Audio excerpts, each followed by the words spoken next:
그런가? ADHD가 만들어진 병은 아닐까? 이런 제약회사의 좀 뭔가 음모론? 그런 로비에 의해서 만들어진 상이 아닐까? 이런 의심이 약 팔려고? 네. 안녕하세요. 당장 만나의 신홍일입니다. 저희가 당장 만나를 하면서 굉장히 다양한 유형의 분들을 만나왔는데 아직도 만나지 못한 사람들이 진짜 많이 남아있어요. 그래서 어떤 주제를 또 다뤄서 오늘 이야기를 전해볼까 하다가 성인 ADHD 얘기가 최근에 뉴스도 많고 또 얘기들도 많이 나오고 있죠. 그래서 이 주제를 삼아서 얘기를 한번 해봐야겠다 생각을 하고 있었던 찰나에 우리 현학이 형이 또 미국에 또 갔어요. 네, 또 가야죠. 거기 또 신혼이니까. 해서 저희 불러라 부르님 오늘 또 오셨습니다. 안녕하세요. 네, 안녕하세요. 당장 만나의 반년 정도 하고 반년에 걸쳐서 꾸준히 출연하고 있는 불러라 부르님입니다. 이번에 진짜 제가 대학에 들어오면서 내가 정말 ADHD 아닐까 하는 생각을 정말 많이 했어요. 근데 선뜻 뭔가 검사를 받아보거나 뭔가 진단을 또 받아보자니 그거 조금 어렵게 느껴지기도 하고 어떻게 해야 될지 잘 모르겠어가지고 막 뉴스 찾아보고 고민을 많이 하고 있었는데요. 근데 오늘 딱 마침 이렇게 저와 알맞은 자리에 선배님께 초대해 주셔가지고 감사하게도 특별 MC로 네, 오늘 저희와 ADHD에 대해 이야기 나눠주실 주인공 나는 오늘 나에게 ADHD라는 이름을 주었다의 신지수 작가님 모셨습니다. 안녕하세요. 네, 안녕하세요. 자기소개 좀 해주세요. 저는 임상심리 전문가이고 ADHD 환자이기도 한 신지수입니다. ADHD가 뭔지 정확히 좀 말씀을 부탁드려볼게요. ADHD는 사실 그 이름에 다 들어가 있어요. 과잉행동 문제가 있고 충동성에 문제가 있고 부주의한 문제가 있는 신경발달장애이거든요. 신경발달장애라는 거는 좀 아주 영아기부터 좀 지속적으로 평생에 걸쳐서 있는 정신장애라고 이해를 하시면 될 것 같아요. 주의력 결핍 뭐 이런 걸 들었을 때는 거의 나 아니야? 라고 생각하시는 분이 되게 많을 것 같아요.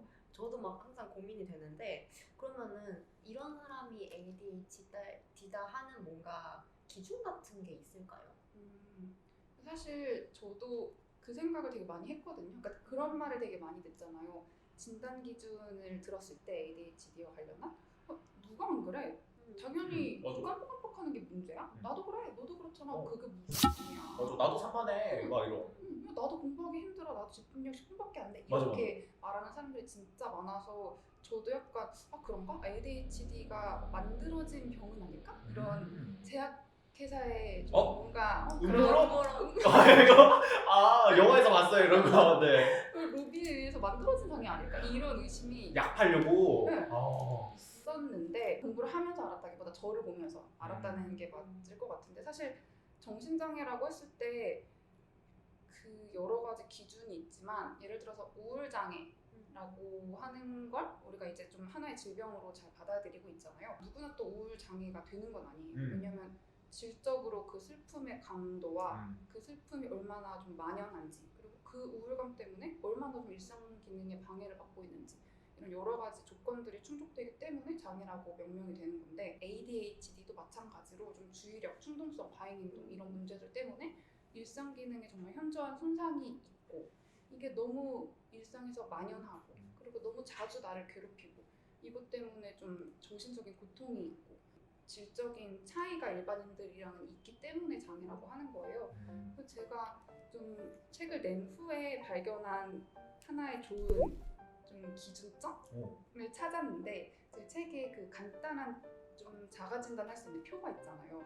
근데 너무 재밌었던 게 ADHD가 의심될 만하다라는 사람이 있으면 그 진단 기준을 보면 아니면은 또는 진짜 환자가 그 진단 기준을 보면 저한테 좀 이렇게 불만을 얘기해요. 아니 이거 너무 좀 변별력이 없다. 이거는 좀 다 그렇지 이렇게 말씀을 하시는데 전혀 아니거나 문제가 있어 보이긴 하지만 임상적인 수준은 아닌 것 같은데 라고 제가 생각한 사람은 그리고 진단을 실제로 검사를 한 후에 결과가 아니다라고 나왔던 사람들은 하나같이 이거 보니까 의심은 했는데 아닌 것 같더라고요. 이거 제가 이 정도는 아니더라고요. 이렇게 말씀하시더라고요. 근데 지금까지는 100%의 확률이었어요. 자가진단이니까 전문가의 의견이 필요하긴 하지만 일단 그 간략한 스크리닝 수준에서는 진짜 타당한 수준의 결과가 보였다. 저도 그거 책 보면서 했는데 저는 진짜 체크가 안 되더라고요. 저도 되게 산만하고 이렇게 생각을 했는데 아 이게 기준이면 나 확실히 아니구나. 좀 이렇게 많이 놀라시네요. 갑자기 거리감이 느껴져요. 아 왜요? 아, 그런 거 아니어도 우리 다 친구예요. 네. 저 최근에 알게 된 학교 선배가 있는데 그 선배가 자기가 ADHD가 있다고 말을 했었어요 저한테. 근데 그 선배가 진짜 공부를 잘하던 선배였거든요. 오. 선배가 ADHD가 있을 거라고 잘 생각을 못했는데 내가 왜 그렇게 생각을 못했을까라고 생각해보니까 ADHD는 잘못할 거야 라는 편견이 있던 거 아닐까 하는 생각이 들면서 좀 반성도 되더라고요. 근데 그런 인식이 좀 만연한 것 같기도 해요. 실제로 ADHD를 가진 사람들이 학업 성취도가 낮은지도 궁금하고 작가님은 어떻게 생각하시는지. 근데 ADHD가 학업 성적이 좋지 못할 것이다라는 가정은 되게 자연스러운 일일 것 같긴 해요. 왜냐면 ADHD가 사실 주의력을 조절하는 데 문제가 있는 거고 좀 충동성도 있다 보니까 사실 공부는 인내력으로 하는 거잖아요. 그럼 인지적인 자원과 인내력으로 하는 건데 그 주의 조절을 하기 어렵고 충동성을 조절하기 어렵다면 학업 성적에서도 좋은 결과를 내기가 쉽지 않은 게 사실 당연한 일인 것 같아요. 그리고 실제로도 ADHD가 있는 분들의 학업 성적이 좋지 않은 경우가 더 많고 기초적인 교육 과정도 끝내지 못하시는 분들이 진짜 많고 대학까지 갔다고 하더라도 출석을 잘 좀 추계를 잘 못한다든지 아니면 뭐 시험 기간에 갑자기 뭐 시험을 안 보러 갔다든지 아니면 공부 못한다든지 성적이 모자라다든지 해서 중도 탈락하는 경우도 진짜 많아서 사실은 ADHD가 공부를 잘 하지 못한다라는 생각이 편견이 아닐 수도 있을 것 같아요. 근데 다만 우리가 성인 ADHD 얘기를 요즘 많이 하면서 주로 보는 예시들이 좀 어느 정도 성취를 한 사람의 예시를 훨씬 더 많이 보게 되는 것 같아요. 맞아요. 그래서 아 이게 되게 편견이었구나. ADHD가 좀 좋은 성과를 낼 수도 있구나라고 새롭게 깨닫는 거는 좋을 것 같은데 여기 이 현상에도 나름의 좀 이유가 있는 게 성인 ADHD의 경우에는 특히 자가 진단을 통해서 병원을 찾고 치료를 시작하는 분들이 대부분이거든요. 어렸을 때는 좀 부모님이나 교사들에 의해서 관찰되고 병원에 이끌려오지만 성인들은 좀 자기가 불편해서 호소 때문에 가는 거고 그 호소의 이유는 대부분 그 성과 때문이에요. 내가 이것보다 더 잘할 수 있는 것 같은데 아니면 더 잘해야만 하는데 뭔가 이상하게 안 된다. 내가 자원이 있는 것 같은데 왜 발휘가 안 되지? 왜 이렇게 자꾸 기복이 심하지? 라는 것 때문에 병원에 가다 보니까 아무래도 기본적으로 성취에 대한 관심이 있는 사람, 좀 성과를 내오던 사람들이 진단과 치료를 받으면서 공론화되기 때문에 좀 사회적인 기준에서 성공한 것처럼 보이는 예시들이 저희 눈에 더 쉽게 아 그런 거구나. 약간 과대대표 되는 걸 수도 어. 있겠죠.